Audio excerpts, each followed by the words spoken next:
We have a lot to get to. We'll be joined by our friend John Bolton in just a few minutes, who's going to weigh in on the shooting at the Navy Yard, Syria, Benghazi.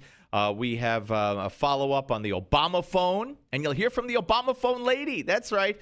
Don't miss that in this hour as well. And also, Rabbi Shmuley Boteach will join us live in studio in a little while. But first, and an Obamacare update. It looks like the House is going to vote on defunding Obamacare. So all good things are happening. Big things are happening.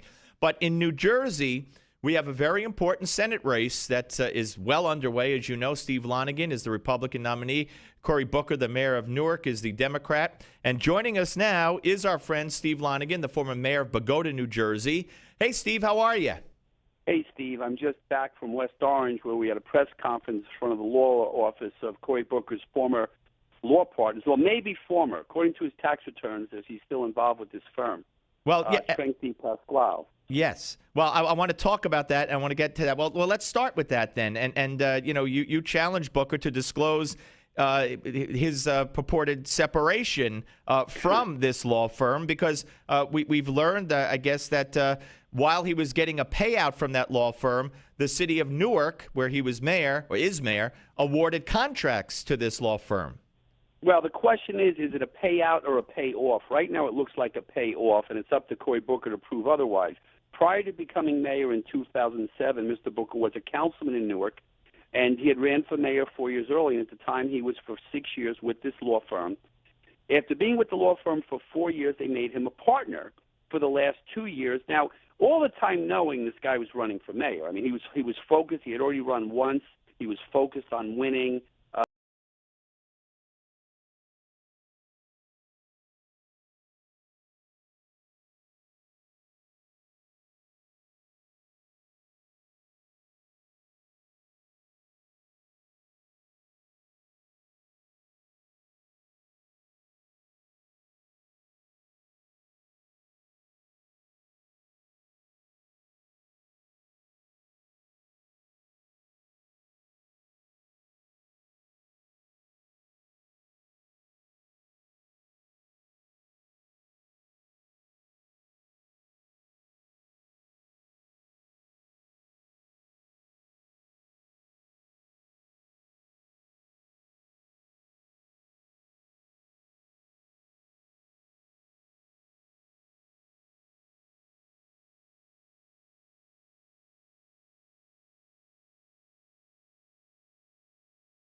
Law firm allegedly, and while being mayor the last 7 years, has received $680,000, almost $750,000 in what's called a payout.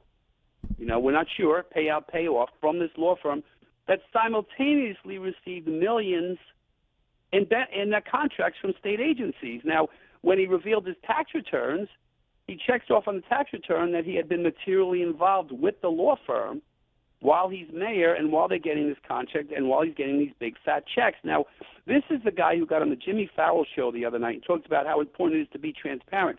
But he will not divulge his contract when he became a partner for 2 years at $100,000 a year, and then his separation agreement.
Right. that prohibits elected officials from being participants under the law, prohibits them from participating with a contractor or vendor to their city. All right, so you want to see the proof. You want to see the documentation that's to show how this so-called separation took place, is in place, ever took place. You want to see that, right?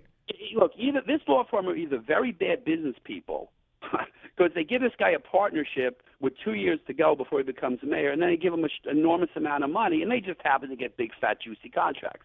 I mean, come on, I wasn't born yesterday. That's true. Right? And so this is the kind of thing that where he needs to come clean. Let's see the contract. Let's see in writing what they signed back in 2005 that would entitle somebody to be a partner for a short term and get an enormous amount of money in return. It just doesn't make sense. But this is the kind of thing that has been rampant in Newark with other mayors, and this guy needs to be transparent like he says he's going to be. All right, Steve. This is what I'm up against. He wants to bring this kind of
And that is where you stood in front of a building, an abandoned home on Court Street in Newark, which Cory Booker owned until March. Talk about and you weren't treated very well by the people of Newark either. No, actually, there were a lot of people who treated me very well that were paid hacks of Cory Booker that were paid to come over and assault me. This house, I call it a crack house. Okay, it was disgusting, broken down, dilapidated, busted windows. This was a mayor's property. And this thing they had drug addicts in it and vagrants while he was mayor. This is the example he set in a community that really, if you look in the neighborhood, people are trying to maintain their properties, absolutely disgraceful. So they paid a bunch of hacks from an entity named Newark Now to come over and yell at me during the press conference, which is just ridiculous. But look, the press covered it, they saw. But this is another example. This guy lives above the law. He passes a property maintenance ordinance that says, oh, you have to register your vacant home, you have to end these vacant homes, and he's the worst of all. He's the biggest culprit. And he's never registered this vacant home? As far as we can tell, not as a vacant home. He never maintained it, never cleaned up. It was absolutely disgraceful. The neighbors, you can read the articles in the New York Post and other papers, you know, the neighbors saying how disgusting it was. That's not even a slumlord. What would you call that? It's even worse. It's way worse than a slumlord. Yeah. It's absolutely despicable. Here's the funny thing. The Booker people, because I called it a crack house, there are drug people living in there. And this is the mayor who has drug addicts come by his house, and he has a fictitious drug addict friend named T-Bone that he made up. And they attacked me because I called it a crack house.